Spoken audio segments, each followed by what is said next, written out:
निकाल लागला? जनतेचं न्यायालय हे नक्की कोणाला म्हणतात? ज्या जनतेच्या न्यायालयामध्ये फडणवीस आणि त्यांच्या लोकांनी 1500 रुपयाला मतं विकत घेतली. किती?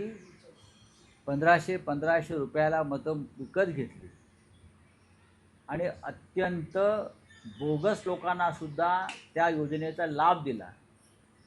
महिलांच्या योजनेचा लाभ पुरुषांनाही मिळू दिला, लाखो अपात्रतांना सुद्धा मिळू दिला.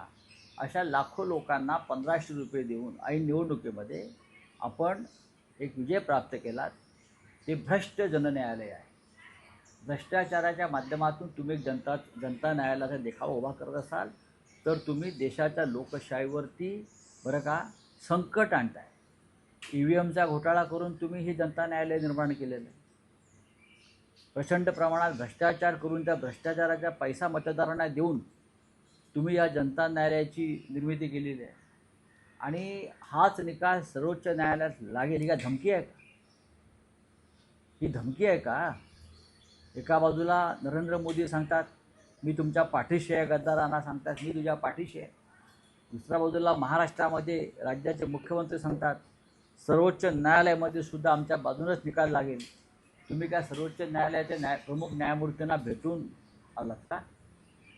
त्यांना काय धमक्या दिल्या आहेत का? जनतेला कळू द्या. देशाचा स्वातंत्र्य दिवस आहे. या देशाला संविधान, लोकशाही आहे.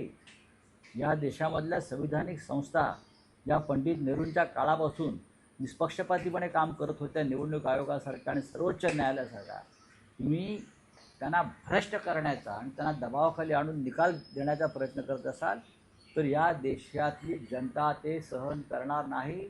लोक आता जागी झालेली आहेत. आपण काल लखनौला पाहिलं असेल, शाळेतली मुलंसुद्धा मोठ्या प्रमाणात रस्त्यावर उतरली आंदोलन करण्यासाठी.